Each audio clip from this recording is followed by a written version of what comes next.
As a forensic criminologist who has spent over 2 decades analyzing some of America's most perplexing murder cases, I can tell you that few crimes have fascinated me more than what happened on 2nd Street in Fall River, Massachusetts, on a sweltering August morning in 1892. The brutal axe murders of Andrew and Abby Borden didn't just shock a small industrial town, they created a criminal puzzle that continues to challenge everything we think we know about family violence, gender expectations, and the psychology of murder.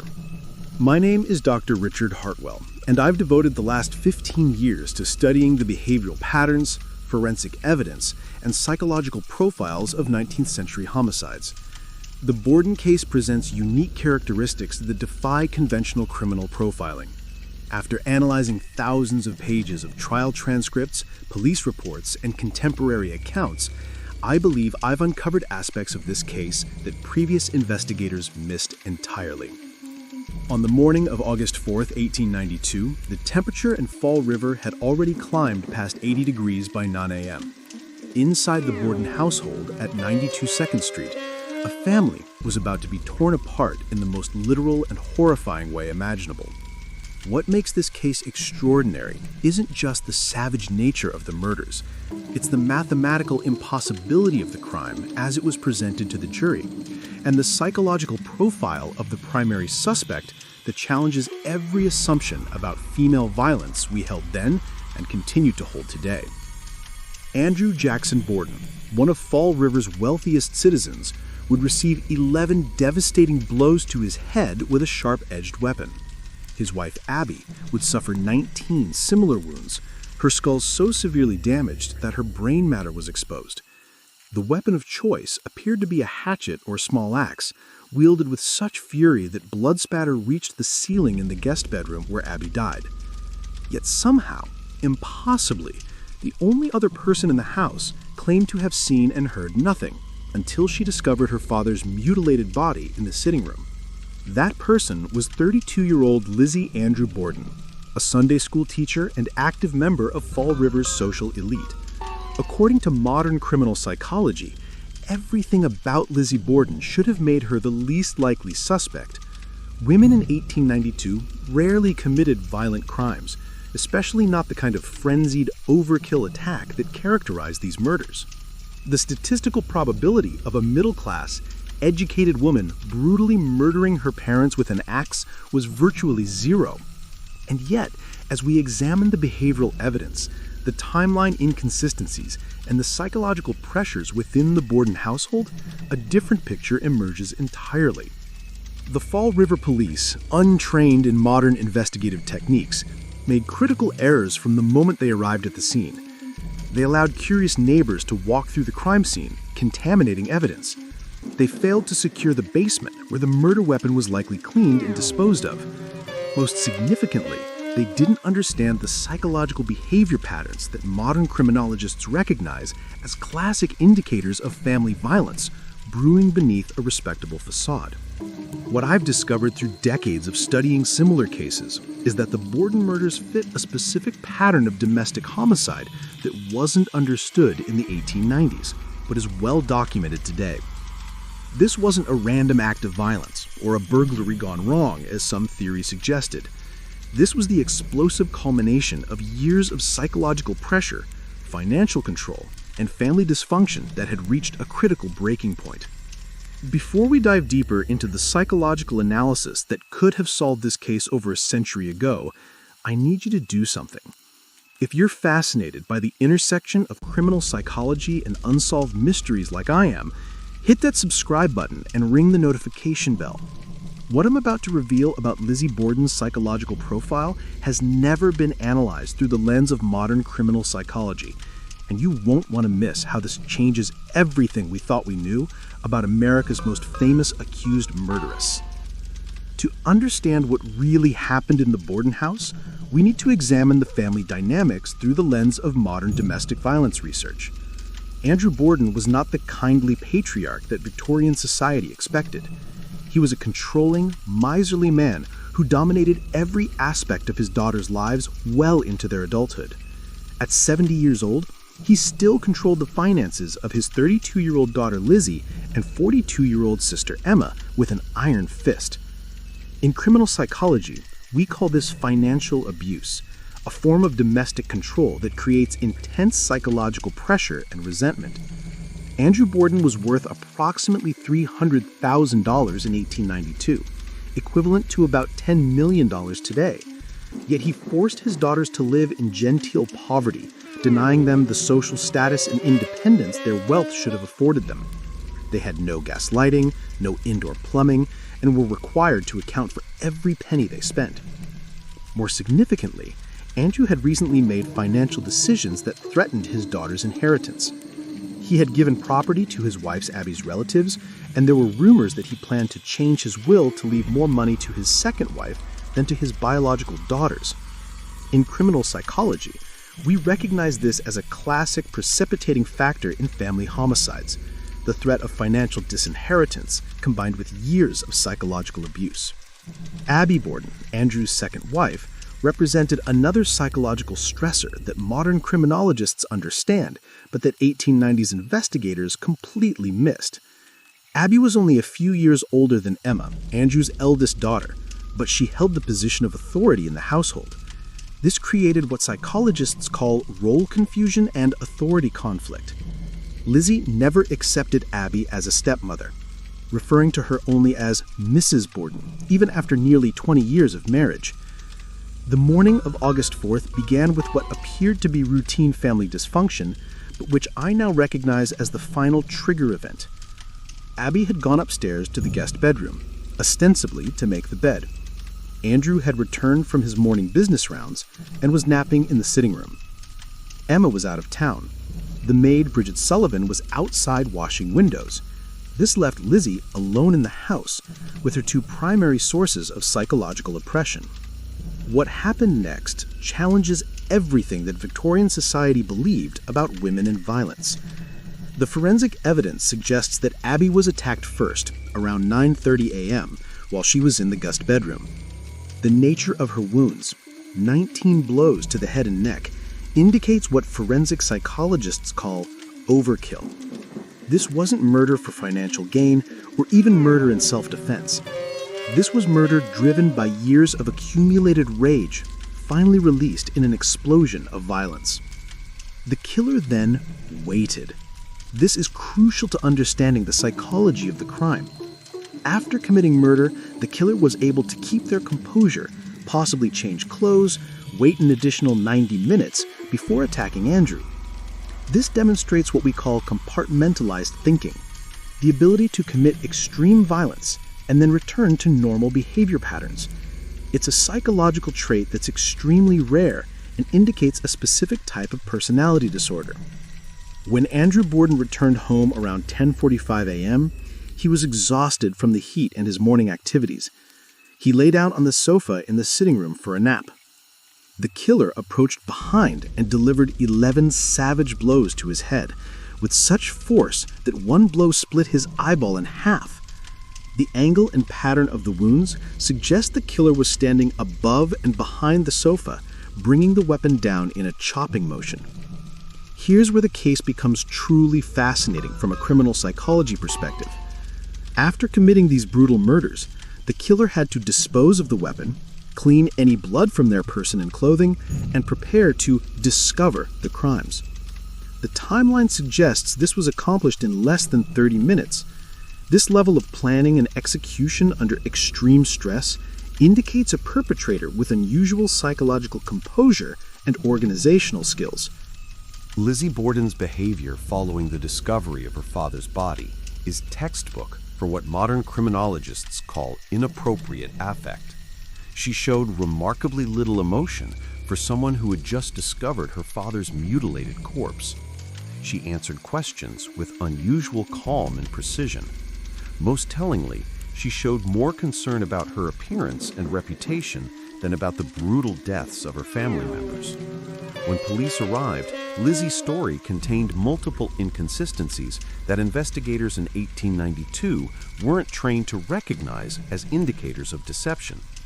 She claimed to have been in the barn loft looking for fishing equipment, despite the sweltering heat that made the barn virtually uninhabitable. She said she hadn't heard any sounds from the house, despite the violent nature of the attacks that would have produced significant noise. Most suspiciously, she claimed to have found her father's body, but showed no physical signs of the shock and trauma that such a discovery would normally produce. If you're enjoying this deep dive into criminal psychology and historical true crime, make sure you're subscribed, because I've analyzed dozens of similar cases where modern forensic psychology reveals truths that 19th century investigators completely missed. Hit that like button if you're starting to see how different this case looks through the lens of behavioral analysis, and check out my playlist on Victorian-era murders, where I apply the same psychological profiling techniques to other unsolved mysteries from this fascinating period in American criminal history.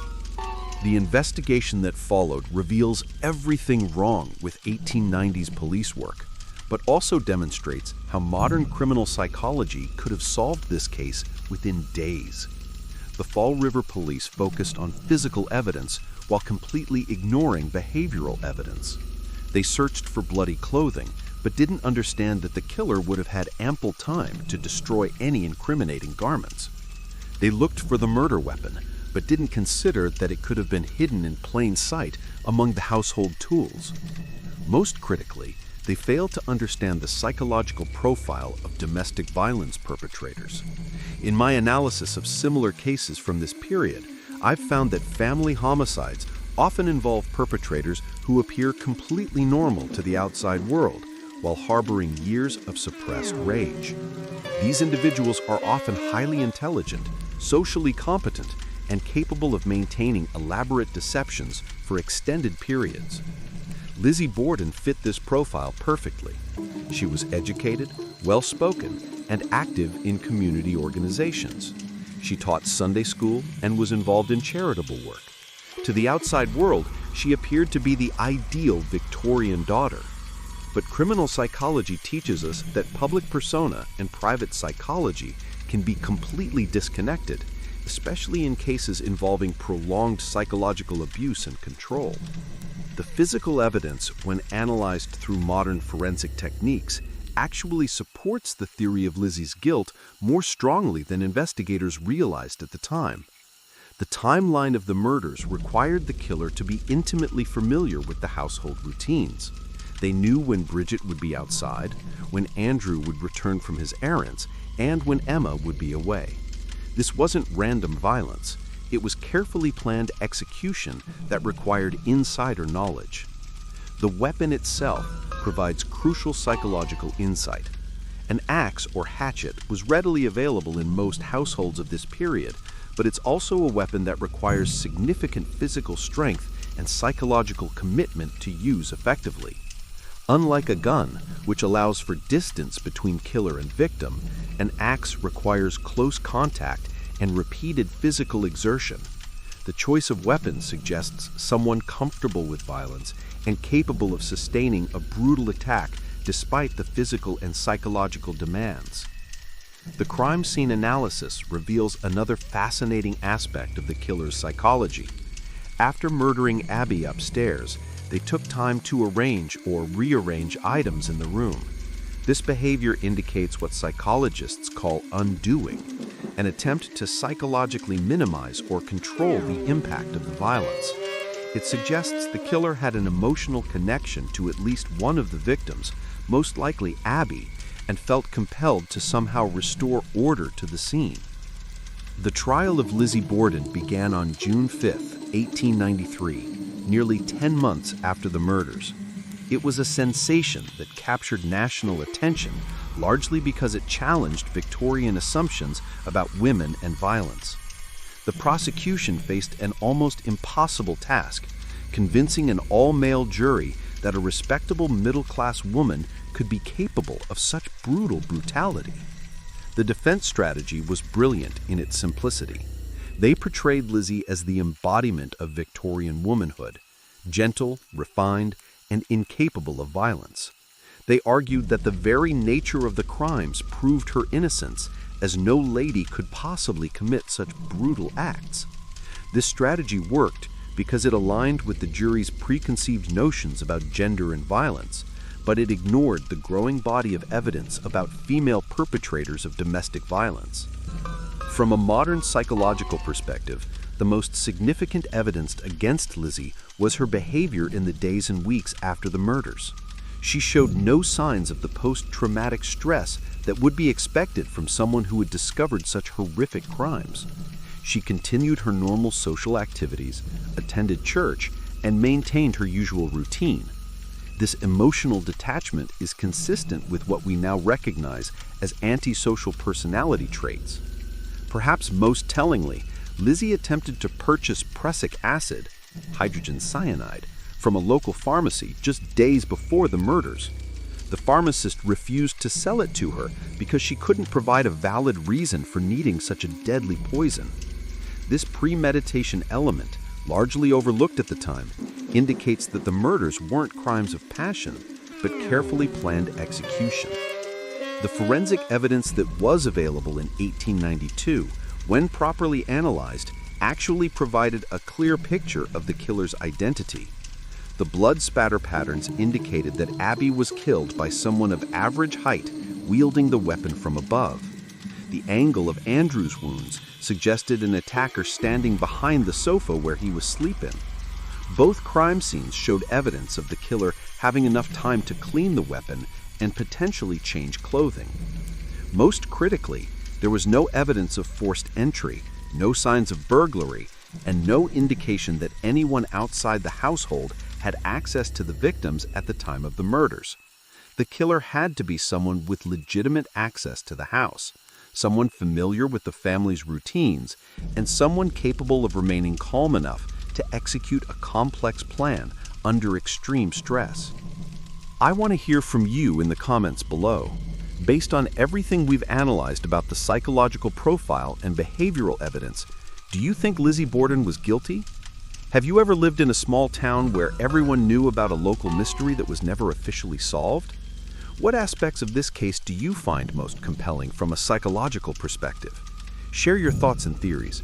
I read every comment and love discussing the fascinating intersection of criminal psychology and historical true crime. The verdict came on June 20th, 1893.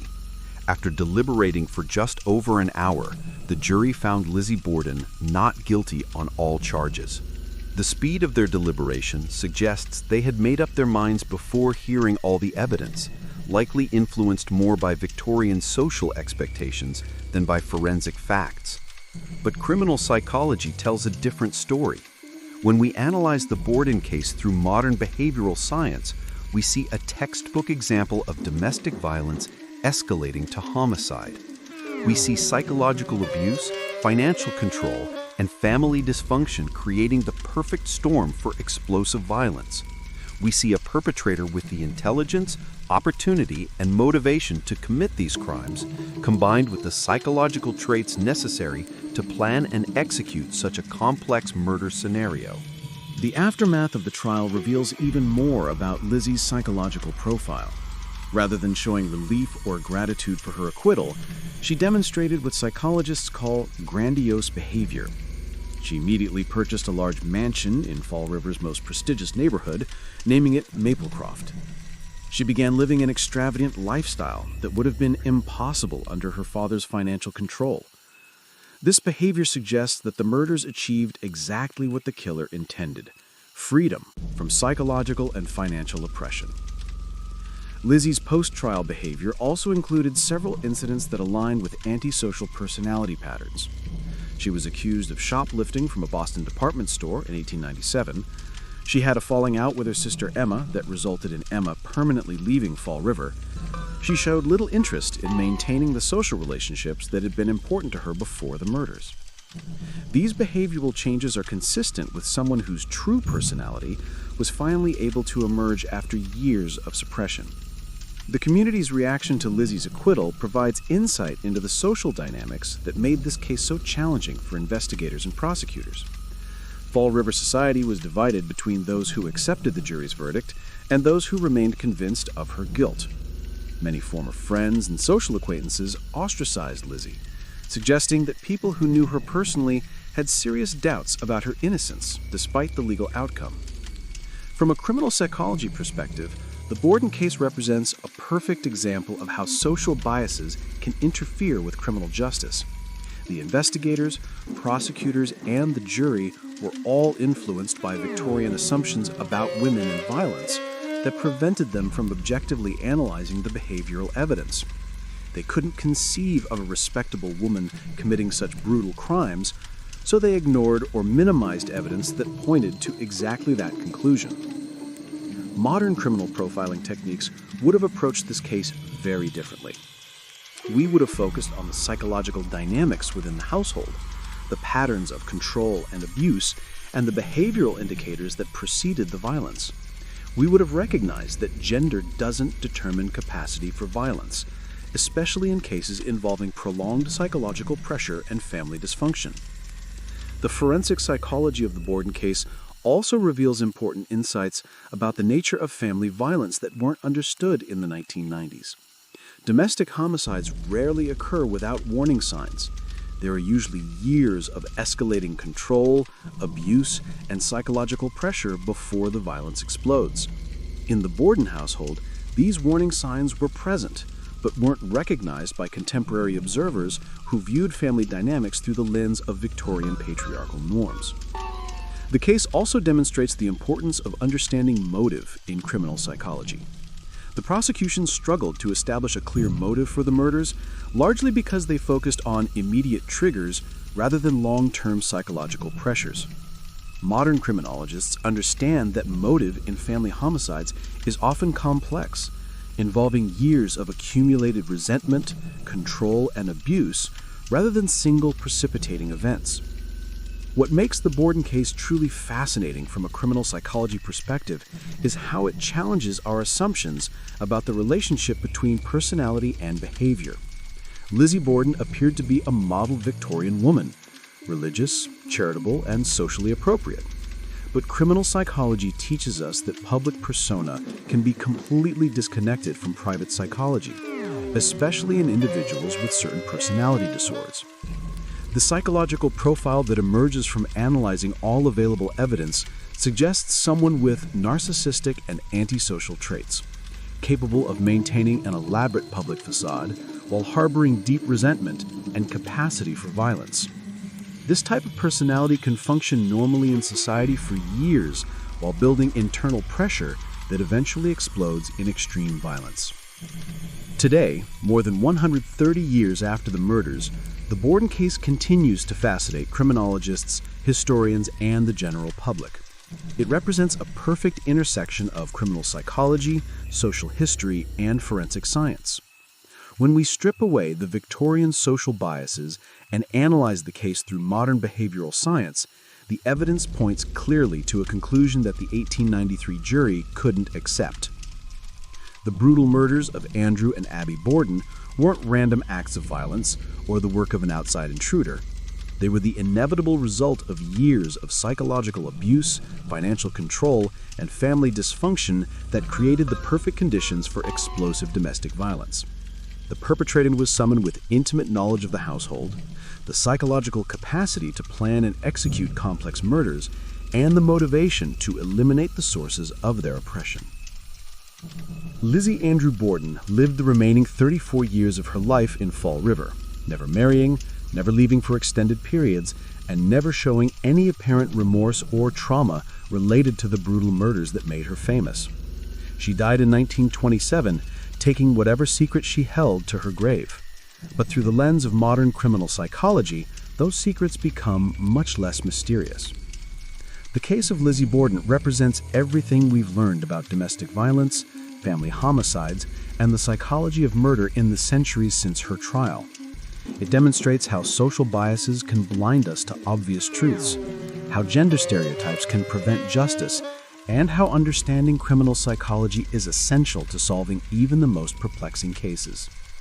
As a criminologist who has studied hundreds of similar cases, I can say with confidence that the evidence in the Borden murders points to a single logical conclusion. The mathematical probability, the psychological profile, the behavioral evidence, and the forensic facts all aligned to tell the same story.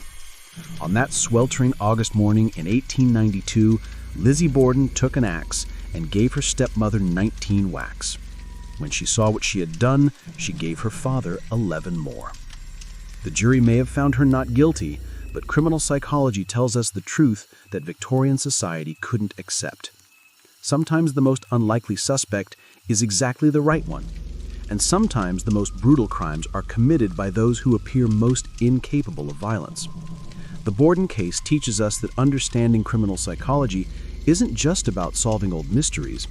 It's about recognizing the warning signs of domestic violence and family dysfunction that continue to claim lives today. Fall River, Massachusetts, has never forgotten the events of August 4, 1892. The house at 92 2nd Street still stands, now operating as a bed and breakfast for curists fascinated by the unsolved mystery. But for those of us who understand criminal psychology, there's no mystery left to solve.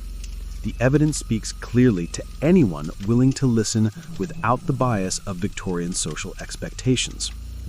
Lizzie Borden's story is ultimately a tragedy of family dysfunction, psychological abuse, and society's failure to recognize the signs of impending violence. It's a reminder that domestic violence can occur in any family, at any social level, and that the perpetrators aren't always who we expect them to be. Most importantly, it's a testament to how modern criminal psychology can illuminate truths that previous generations were unable or unwilling to see. The legend of Lizzie Borden will continue to captivate future generations. But the real lesson of this case isn't about unsolved mysteries or Victorian scandals. It's about understanding the psychology of family violence and recognizing that sometimes the most respectable facade can hide the most dangerous truths. In Fall River, on a hot August morning more than a century ago, years of psychological pressure finally exploded into brutal violence. And a small industrial town learned that monsters don't always look like monsters. Sometimes they look exactly like the person sitting across from you at the breakfast table.